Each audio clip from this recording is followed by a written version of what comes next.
The message arrived at Luna Station on a cold morning in March. Admiral Park Do-yeon was drinking his third cup of coffee when his communications officer ran into the room with a pale face. The officer handed him a datapad without saying a word. Park read it twice before he believed what he was seeing. The Galactic Council had summoned humanity too. Thesser Prime, not invited. Summoned like a child called to the principal's office. Park had served in the United Earth Navy for 37 years. He had fought pirates in the asteroid belt. He had led the defense of Colony 7 against the rogue fleet. He had buried more friends than he could count. But he had never felt the cold grip of fear quite like this. The Galactic Council represented 12 species that had ruled the stars for longer than humans had existed. When they summoned someone, it was never good news. He made the call to Earth immediately. President Beak Ji-won answered within minutes. She was a small woman with gray hair and sharp eyes that missed nothing. Park had known her for 20 years, and he had never seen her look so worried. "I received the same message," she said. "They want us there in 5 days. It's barely enough time to prepare a proper delegation," Park replied. "I don't think they care about our convenience." "Admiral," the president called an emergency meeting of her closest advisors. They gathered in a secure room beneath the Parliament building in New Seoul. The room was cold and gray. It's built to survive anything short of a direct nuclear strike. Park attended through a holographic link from Luna Station. Ambassador Yoon Hana was chosen to lead the delegation. She was 53 years old and had spent her entire adult life in diplomatic service. She had negotiated trade deals with alien species, resolved border disputes between colonies, and once talked a terrorist into releasing 40 hostages without a single shot fired. If anyone could handle the council, it was her. But Park saw the doubt in her eyes when she accepted the assignment. They all knew this was different. This was not a negotiation between equals. The elder races looked at humanity the way humans looked at ants.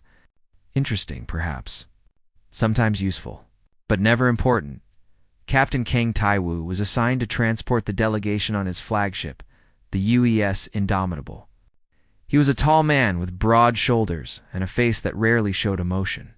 Park had personally selected him for this mission. If things went wrong, Kong was the kind of officer who would keep his head while everyone else panicked. The Indomitable departed Luna Station 2 days later. It was one of humanity's largest warships, carrying a crew of 800 and enough firepower to destroy a small moon. But compared to the vessels of the elder races, it was a rowboat next to an aircraft carrier. Ambassador Yoon spent the 3-day journey studying everything humanity knew about the Galactic Council. Her aide, Lieutenant Shin Young-ji, worked beside her day and night. Yoon-ji was young, only 28, but she had a mind like a computer. She could remember every detail of every document she had ever read. What they learned was not encouraging. The council had existed for over 50,000 years. It was founded by the Thesari hegemony, species of crystalline beings who had achieved space travel while humans were still living in caves. Over the millennia, other species had joined the council. Together, they had created what they called the Galactic Peace. But the peace was not what it seemed. The elder races did not allow younger species to grow too powerful. They set limits on fleet sizes, on colonial expansion, on technological development. Any species that violated these limits was brought to heel. Sometimes through economic pressure, sometimes through military force, always through the overwhelming weight of the Council's combined might. Humanity had been expanding rapidly. Since first contact 300 years ago, they had colonized 17 star systems. They had built a navy of 200 warships. And 6 months ago, they had settled 3 worlds in the Kepler Reach. A sector that the Morvathi Collective had claimed but never actually used. The Morvathi were an ancient species with scales, like polished obsidian and eyes that glowed red in the dark. They had not set foot in the Kepler Reach for over 1,000 years. The worlds there were empty, barren, waiting for someone to bring them to life. Humanity had done exactly that. They had built domes and farms and cities. They had turned dead rocks into homes, and now the council wanted them to give it all back, the Indomitable dropped out of hyperspace, near Thesser Prime. On the morning of the 5th day, the planet was beautiful. From orbit, a swirl of blue and green dotted with white clouds. But the space around it was crowded with warships. Hundreds of them. Thousands, perhaps. Ships from every member species of the Council gathered to remind humanity of its place. Captain Kong kept his face calm as he guided the Indomitable through the gauntlet of alien vessels. Some of them were larger than space stations. Some of them had weapons that humanity could not even identify. The message was clear. You are small. You are weak. You will obey. Ambassador Yoon stood on the bridge and watched the alien ships pass by the viewports. Her hands were folded behind her back, and her expression gave nothing away.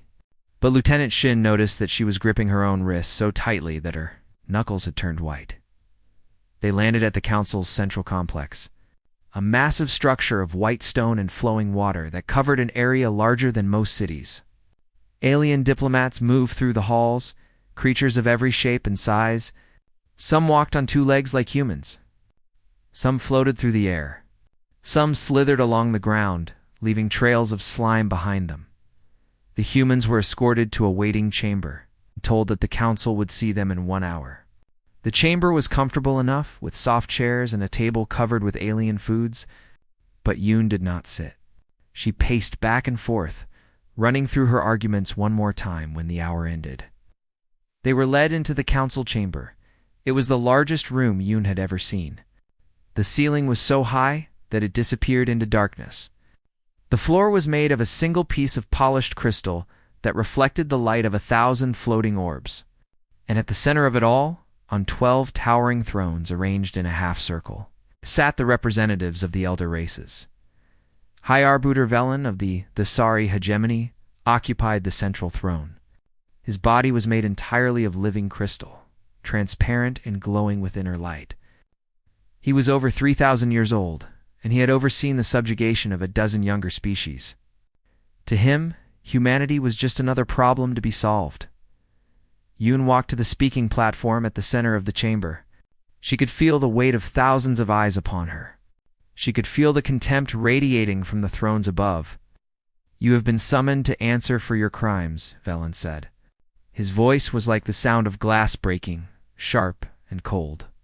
The human species has violated galactic law. You have expanded beyond your designated boundaries. You have built weapons of war without authorization. You have claimed territory that belongs to the Morvathi collective. He leaned forward, and his crystalline face twisted into something that might have been a smile. The Council demands that you withdraw from the Kepler Reach immediately. You will surrender 3 of your border worlds as compensation. You will reduce your naval forces by 60%, and you will accept a Council overseer to ensure your future compliance. The chamber fell silent. Every alien in the room was watching, waiting to see how humanity would respond. Yoon took a deep breath. She had prepared for many possibilities, but the scale of these demands was beyond anything she had imagined. The delegation requests time to consult with our government, she said. Velen waved one crystalline hand dismissively. You have 72 hours. Do not waste them. The news reached Earth like a hammer blow. President Baek Juan convened an emergency session of the United Earth. Parliament, within hours of receiving Ambassador Yoon's report, the chamber was packed with representatives from every colony, every nation, every faction that made up humanity's scattered civilization. The debate was fierce.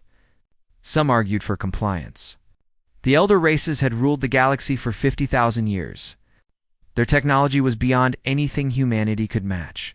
Their fleets outnumbered human ships by 100 to 1. Fighting them would be suicide. Better to accept the Council's terms and survive than to resist and be destroyed. Others disagreed.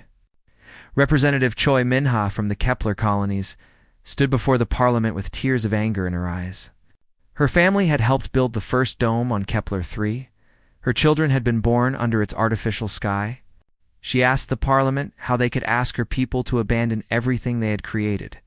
She asked them what humanity would become if it surrendered without a fight. Admiral Park. Doyon presented the military assessment through a holographic link. His face was grim as he laid out the numbers. The Council's combined forces included over 12,000 capital ships. Humanity had 200. In a straight fight, the human fleet would last perhaps a week before being completely destroyed. But Park had studied history. He knew that wars were not won by numbers alone.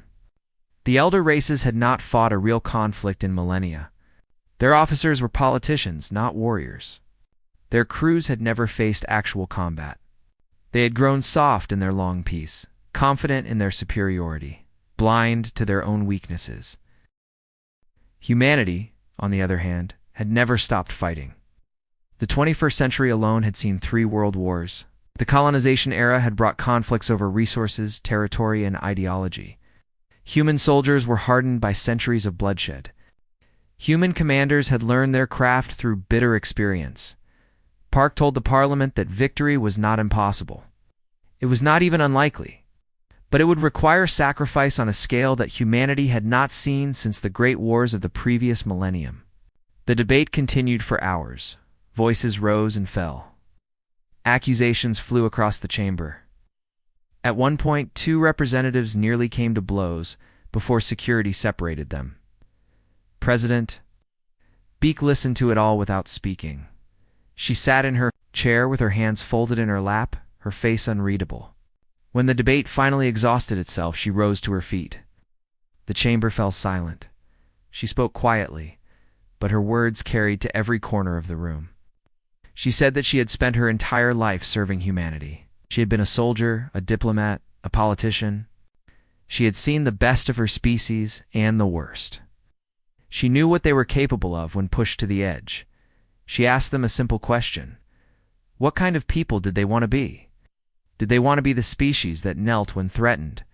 Did they want to spend the next 1,000 years as servants of creatures who saw them as nothing more than clever animals?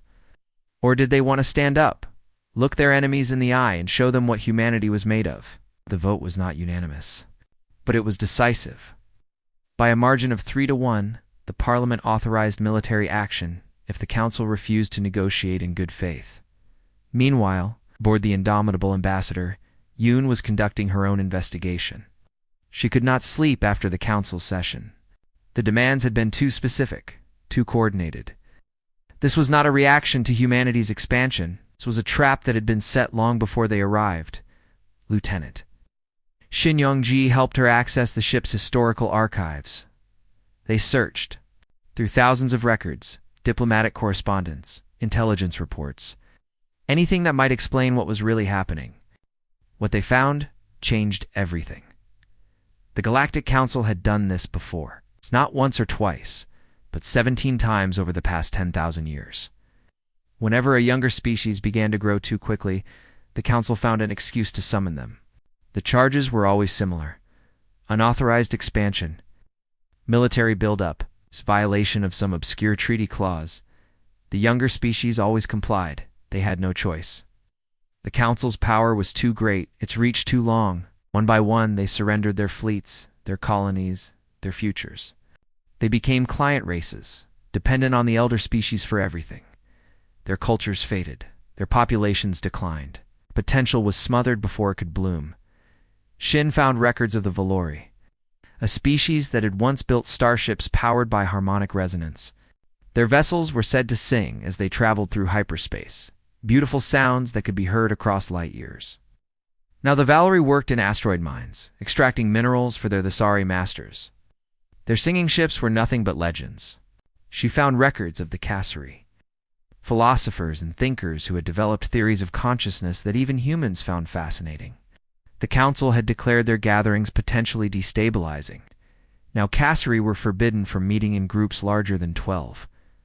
Their great academies were empty ruins, species after species, story after story. The pattern was always the same. The Council did not conquer through war. They conquered through slow suffocation. They wrapped their chains in the language of peace and stability. And when the younger species finally realized what had happened, it was already too late.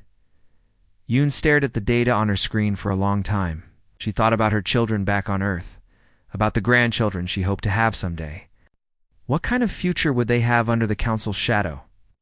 What would become of humanity in 100 years, 1,000 years, if they accepted these terms?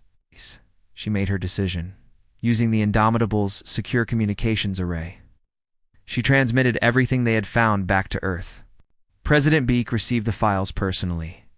She spent an entire night reading through them. When morning came, she called Admiral Park. "Prepare the fleet," she said. Park had been preparing for 20 years. What the Council did not know, what no one outside Earth's highest command knew, was that humanity had been building a secret navy. Hidden shipyards in the outer reaches of human space. Beyond the range of Council sensors, had been constructing warships in silence. 300 vessels, each one built with technology that the elder races had never seen. Captain Kong. Taiwu received his orders in a coded burst transmission. The message was short. Operation Daybreak was authorized. All units were to proceed to designated positions and await further instructions. Kong read the message and then deleted it. His face showed nothing, but his heart was pounding. This was the moment they had trained for. This was the moment everything changed. He called his senior officers to a private briefing room.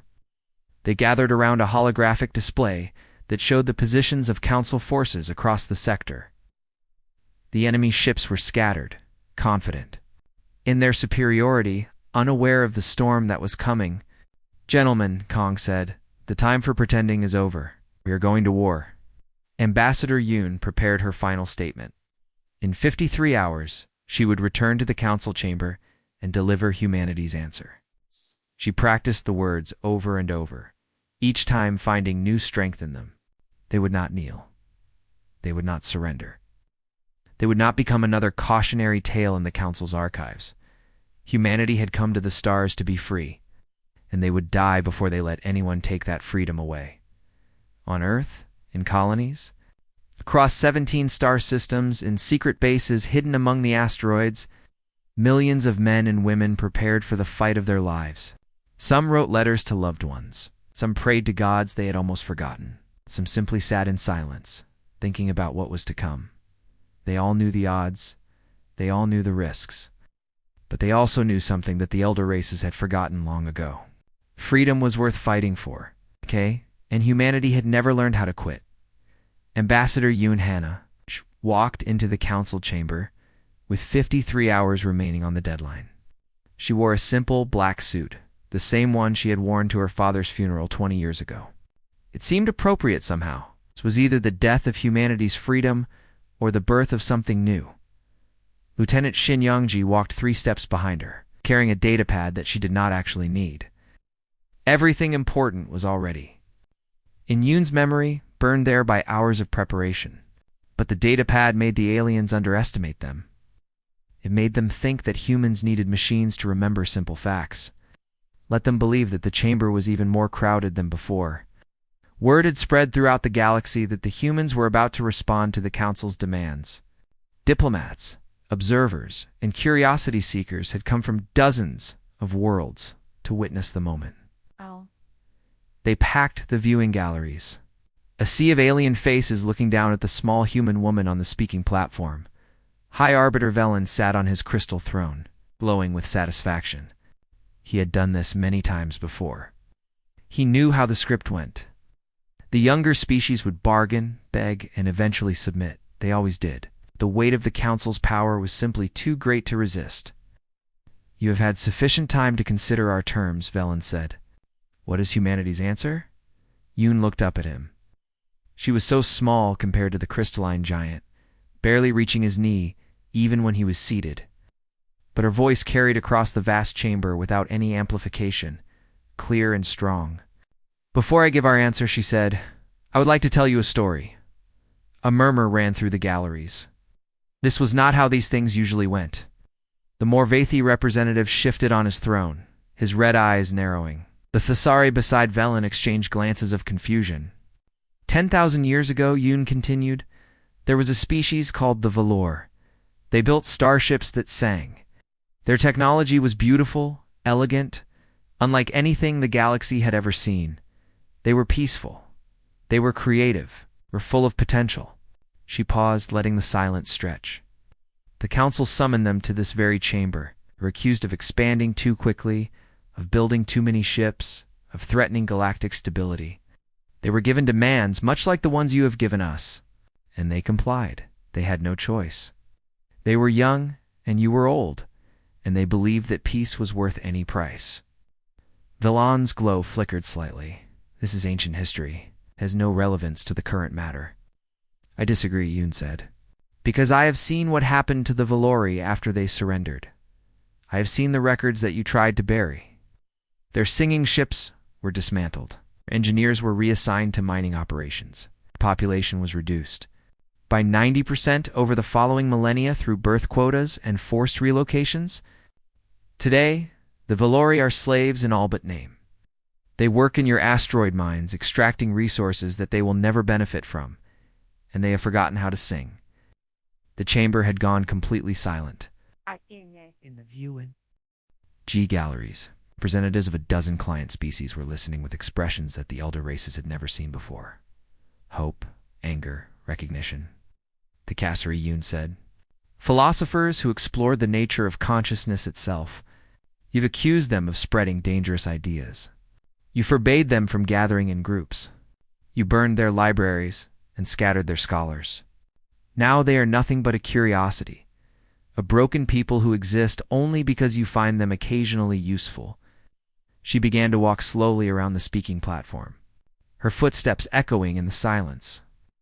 The Drithani, the Mulver, the Sisterhood of the Pale Star, 17 species in 10,000 years, 17 peoples who dared to dream of something greater, and you crushed every single one of them. Not through war, but through slow strangulation. You wrapped your chains in the language of peace and called yourselves protectors, while you murdered entire civilizations. High Arbiter Velen rose from his throne, his crystalline form blazing with fury. You dare accuse the Council of genocide? You, whose species has spent its entire existence killing each other? You, who have only possessed space travel for 3 centuries? Yes, Yoon said simply. I dare. Because everything I have said is true, and everyone in this chamber knows it. The client species know it better than anyone.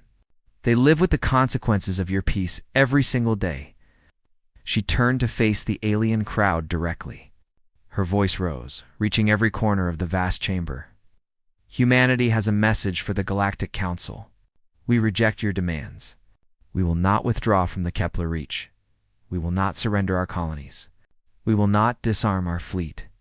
And we will not accept any overseer, supervisor, or guardian that you attempt to impose upon us. The uproar was immediate. Alien voices shouted in a dozen languages. The elder races rose from their thrones, their bodies radiating outrage. Velen's glow had turned from gold to angry red. You understand the consequences of this decision? He demanded. The Council will authorize military action. Your species will be destroyed. Yoon smiled. It was not a pleasant smile.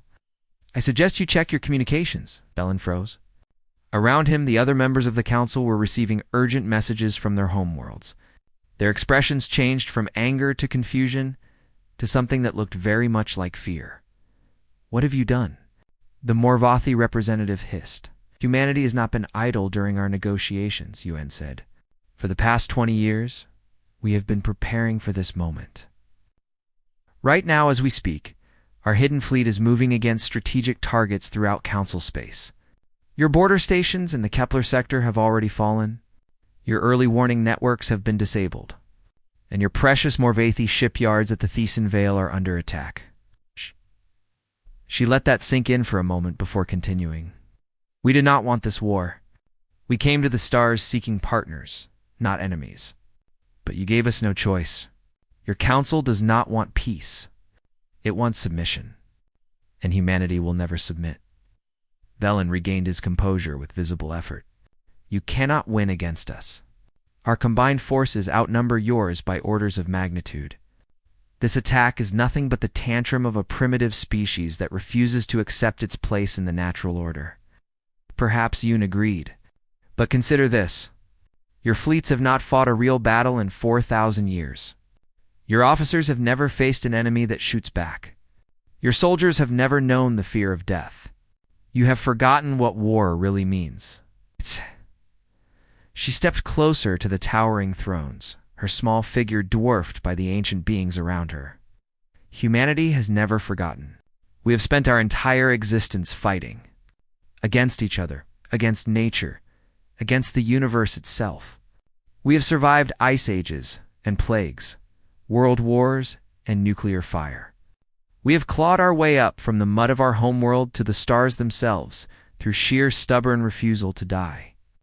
Her voice dropped to almost a whisper, but it carried to every ear in the chamber. You want to know what humanity is? We are the species that looked at the void between stars and said we would cross it anyway. We are the species that buried 10 billion dead in the Great Wars and still found the strength to rebuild. We are the species that has never, in our entire history, surrendered to anyone. She turned her back on the council and began walking toward the exit. Lieutenant Shin fell in beside her, and together they walked through the stunned crowd of alien diplomats. Consider carefully before you commit your forces to this conflict, Yoon called over her shoulder. Because if you come for us, we will not stop fighting until one side or the other no longer exists. And I promise you this, even if you destroy us completely, the price you pay will be higher than anything you have ever imagined. The doors of the council chamber closed behind her. For a long moment, nobody moved or spoke. The elder races looked at each other, and for the first time in millennia, they saw something unfamiliar in their ancient eyes. Fear the war began, not with a single great battle, but with 100 small ones. Admiral Park Do-yeon had spent 20 years planning for this moment. And his strategy was built on a simple truth. Humanity could not win a conventional war against the elder races. Their numbers were too great, their technology too advanced. A direct confrontation would end in massacre. So Park did not fight directly. Instead, he struck at the foundations of council power. Human intelligence operatives had spent decades mapping the infrastructure of the elder races. They knew where the communication relays were located, where the supply lines ran, where the shipyards drew their power. They knew which systems were essential and which were redundant. They knew every weakness, every blind spot, every vulnerability. The first wave of attacks targeted communications. Across a dozen sectors, human strike teams disabled or destroyed the relay stations that allowed the Council's scattered fleets to coordinate. Within hours, the enemy's ability to send orders and receive reports had been crippled. Ships that had never operated independently were suddenly isolated, their commanders forced to make decisions without guidance. The second wave targeted logistics. Supply convoys were ambushed in deep space. Fuel depots were destroyed. Maintenance facilities were raided. The elder races had grown accustomed to abundant resources, two fleets that never wanted for anything. Now they found themselves rationing ammunition and fuel for the first time in millennia. Captain Kong Tai-woo led the third strike group against the Morvathi shipyards at Thiesenvale. It was the most important target of the entire campaign. The shipyards produced nearly a quarter of the Council's warships, and their destruction would cripple enemy reinforcement for years to come. The battle was brutal. The Morvathi had anticipated some kind of attack and had stationed a defense fleet of 40 vessels around the shipyards. The human force numbered only 23 ships. By conventional wisdom, they should have been annihilated. But Kong did not fight by conventional wisdom. He divided his fleet into 3 groups. The first, under his direct command, engaged the Morvathi defenders head-on. The second circled around the enemy formation, threatening their flanks and forcing them to spread their fire. The third, consisting of 5 fast destroyers, ignored the battle entirely and made a direct run at the shipyards themselves. The Morvathi commander was named Krovith. He was ancient by the standards of his species, over 2,000 years old, and he had studied military history extensively, but all his knowledge came from textbooks and simulations. He had never actually been shot at before. When Kong's ships opened fire, Krovith froze. His subordinates sent frantic requests for orders. He gave none. For nearly 3 minutes, the Morvathi fleet simply sat there, absorbing damage without responding. It was long enough. Kong's destroyers reached the shipyards and launched their full payload of missiles. The explosions were visible from orbit, great blooms of fire that consumed decades of construction in seconds. 7 ships in various stages of completion were destroyed instantly. The main assembly facility collapsed into itself, its superstructure failing under the thermal stress. By the time Krovith recovered enough to issue a counterattack, half his fleet had been disabled or destroyed. The human force withdrew in good order, having lost only 6 ships. The Morvathi shipyards would not produce another warship for at least 5 years. Similar victories occurred across the war zone. Human commanders, trained in doctrines that the elder races had never encountered, consistently outmaneuvered and outfought enemies who outnumbered them. They struck without warning, inflicted maximum damage, and disappeared before reinforcements could arrive. But the war was not fought only with ships and weapons. Lieutenant Shin Yunji had been given a special assignment before the delegation left Earth. Her official role was to serve as Ambassador Yun's aide. Her actual mission was to make contact with resistance movements among the suppressed species. The Council believed that the client races were content with their position. They were wrong. Centuries of oppression had bred deep resentment, and the suppressed peoples had been waiting for someone to light the spark of rebellion. Shin reached out to them through encrypted channels. Using codes that human intelligence had developed over years of patient work, the response was overwhelming. The Valori remembered how to build their singing ships. The knowledge had been passed down in secret from parent to child for generation after generation. They had no materials, no facilities, no resources. But they had something more important. They had hope. When they learned that humanity was fighting back, volunteers flooded the underground resistance faster than they could be organized. The Cassari, philosophers had spent centuries pretending to be broken while secretly preserving their traditions. They had developed a communication network that the Council had never detected. Using meditation techniques that allowed them to share information across vast distances. Within days of the war's beginning, they were coordinating resistance activities across a dozen worlds. Even the Morvathi were not united behind the Council. A general named Tavarik had watched her government's corruption and cruelty for centuries. She had risen through the ranks by hiding her true feelings, waiting for an opportunity to act. When humanity struck, she saw her chance. Tavarik commanded a patrol fleet of 12 ships in a remote sector. Instead of responding to the Council's call for reinforcements, she declared her fleet independent and offered her services to humanity. Her defection sent shockwaves through the Morvathi military. If a general could turn against the Council, who else might follow? High Arbiter Velen watched his empire begin to crumble and felt something he had not experienced in 3,000 years. Genuine fear. The humans were not behaving according to any pattern he understood. They did not mass their forces for great battles. They did not target population centers. They did not even seem interested in territorial conquest. Instead, they were systematically dismantling the foundations of council power while inspiring rebellion among species that had been submissive for millennia. Velen convened an emergency session of the council and demanded that the Thesari hegemony commit its full military force to crushing the human threat. The Thesari fleet was the largest in the galaxy, over 2,000 capital ships supported by countless smaller vessels. Surely that would be enough to end this nonsense. The fleet was dispatched to the Kepler sector, where the human colonies had been established. Velen expected the humans to defend their settlements, to stand and fight against overwhelming numbers. He would destroy their colonies one by one, forcing them to watch as everything they had built was reduced to ashes. But Admiral Park had anticipated this move. He had no intention of defending the Kepler colonies directly. Instead, he let the Thesari fleet commit itself to the attack while he led his own forces on a different mission. The Thesari homeworld was located in a system that had not seen conflict in over 10,000 years. Its orbital defenses were ancient, maintained more out of tradition than necessity. Its garrison fleet consisted of ceremonial ships crewed by officers, who had never fired a weapon in anger. Park struck with everything he had. The battle lasted only 4 hours. The Thesari defenses collapsed so quickly that many of them never even managed to activate their weapons. Park's fleet destroyed the orbital defense network, crippled the garrison, and achieved complete orbital supremacy over the Thesari homeworld. But Park did not bomb the planet. He did not destroy the crystalline cities or kill the billions of civilians who lived there. Instead, he simply held his position and sent a message to High Arbiter Velen. The message was short.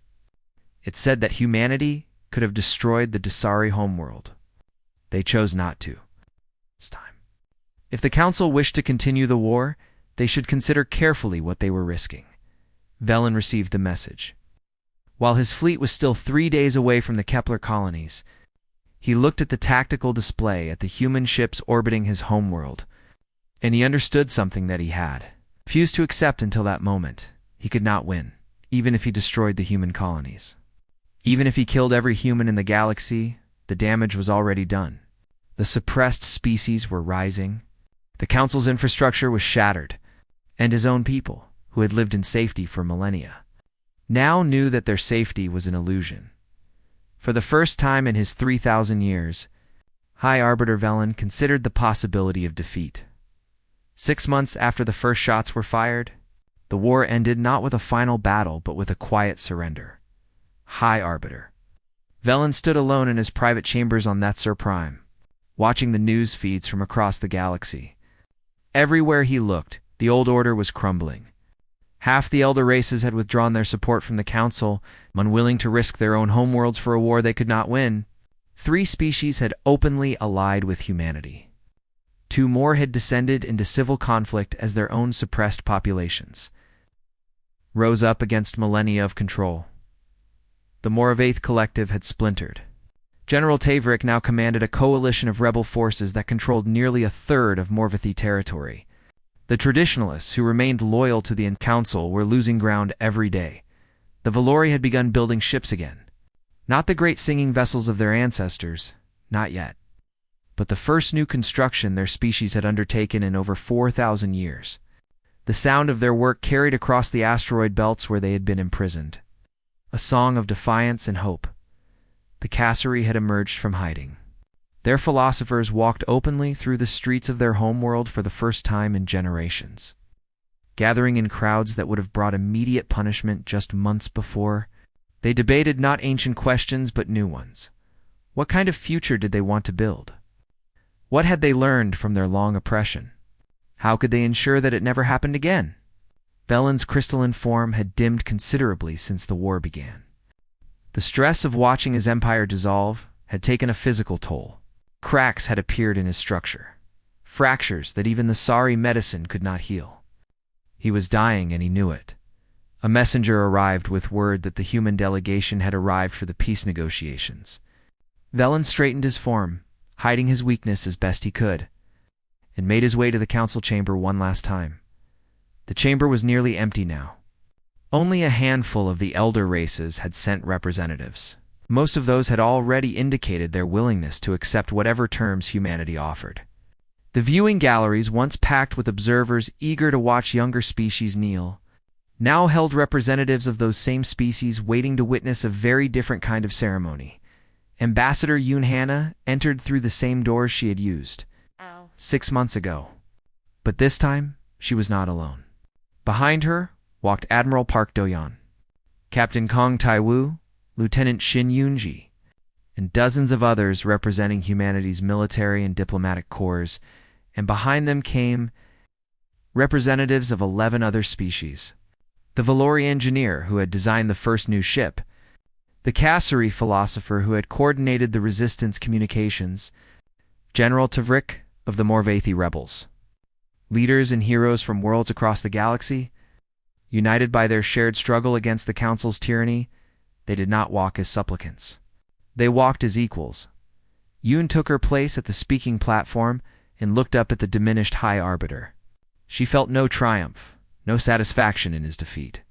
Only a deep weariness and a hope that what came next would be worth all the suffering that had made it possible.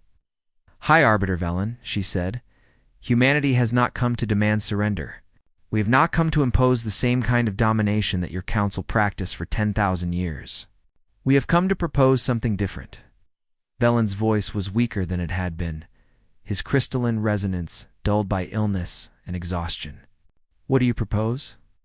The Galactic Council will continue to exist, Yoon said, but not as it was. It will be reformed into a genuine deliberative body where all species, young and old, have an equal voice. There will be no client races. There will be no birth quotas or territorial restrictions. Every species will be free to grow, to expand, to reach for the stars in whatever way they choose. She paused, meeting Valen's ancient eyes. The policies of suppression will end. The species you have controlled for millennia will be given full autonomy. Their cultures will be restored. Their potential will be unleashed. And the Council's role will be to facilitate cooperation between equals, not to enforce the dominance of the few over the many. Velan was silent for a long moment. When he spoke, his voice carried the weight of 3,000 years of certainty crumbling to dust. And what guarantee does humanity offer that you will not simply become the new oppressors? You have proven yourselves capable of great destruction. What prevents you from using that power as we did? Yoon turned and gestured to the representatives standing behind her. These are your guarantee. The Velour, whose ships will sing again. The Cassari, whose wisdom will light the way forward. The Morvathi, who chose freedom over loyalty to a corrupt regime.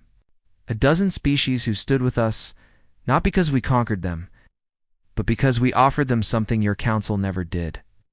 She faced Velen again. We did not come to the stars to rule. We came to explore, to discover, to grow alongside others who shared our dreams. The galaxy is vast enough for all of us. There is no need for one species to prosper at the expense of another. The Valori engineer stepped forward. Her name was Palia, and her silver skin glowed with an inner light that had been dormant in her people for generations. She spoke in a voice that carried hints of the music her ancestors had created.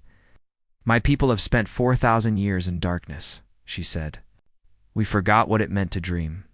We forgot what it meant to hope. Humanity did not just defeat the Council. They reminded us who we were. They gave us back our future. The Cassari philosopher, an elderly female named Thesa, joined her. For centuries, we preserved our traditions in secret, waiting for the moment when we could emerge from hiding. We did not know if that moment would ever come. Humanity proved that the universe is not as fixed as our oppressors wanted us to believe. Change is possible. Growth is possible. A better future is possible.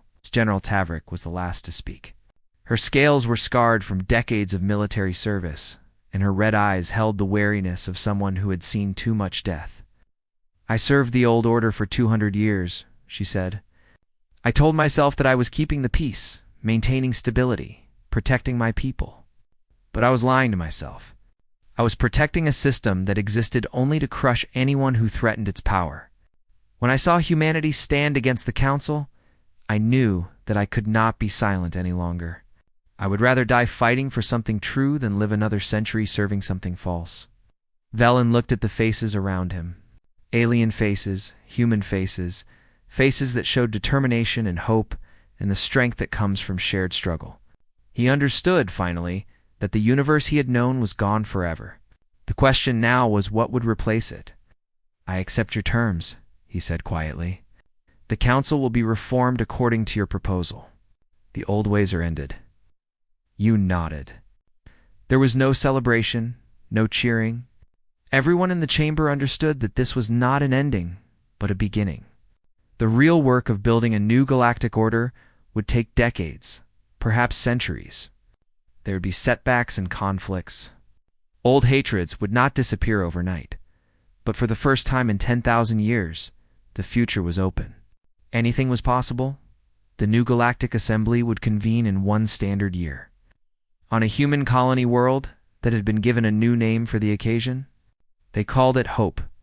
As the delegations filed out of the chamber, Captain Kong found himself walking beside Admiral Park. The older man looked exhausted but satisfied, like a farmer who had finally brought in a difficult harvest. Do you think it will last? Kong asked. This new peace? This new order? Park was quiet for a moment. watching the diverse crowd of humans and aliens moving through the corridors of Thesser Prime. Enemies who were becoming partners. Strangers who were becoming friends. I don't know, he admitted. History suggests that every peace eventually breaks down. Every empire eventually falls. Every alliance eventually fractures. He smiled slightly. But that's not the point. The point is that we tried something different. We had the power to become tyrants, and we chose not to. We could have built an empire on the ashes of the council, and instead, we're building a partnership. Maybe it will fail. Maybe in 1,000 years, someone will look back at this moment and wonder why we were so naive. They stepped out onto a balcony overlooking the alien city. In the distance, human and alien ships moved through the sky together, heading to destinations across the galaxy. But maybe it won't fail, Park continued. Maybe this is the beginning of something better than anything that came before. We'll never know unless we try. Kong nodded slowly. So what happens now? Park laughed, a sound of genuine relief and joy. Now we go home. We rebuild what was destroyed. We learn to work with our new partners. We explore the stars. We do all the things we came out here to do in the first place. He put his hand on Kong's shoulder. Humanity didn't come to the stars to be safe. We came to be free. And now, for the first time in history, we're not the only ones who get to say that. Far below, in the gardens of the Sur Prime, a Vellery child was humming. It was a simple tune, something her grandmother had taught her in secret. But as she hummed, other Velori stopped to listen. And slowly, hesitantly, they began to hum along. It was not yet a song, but it was a beginning, W.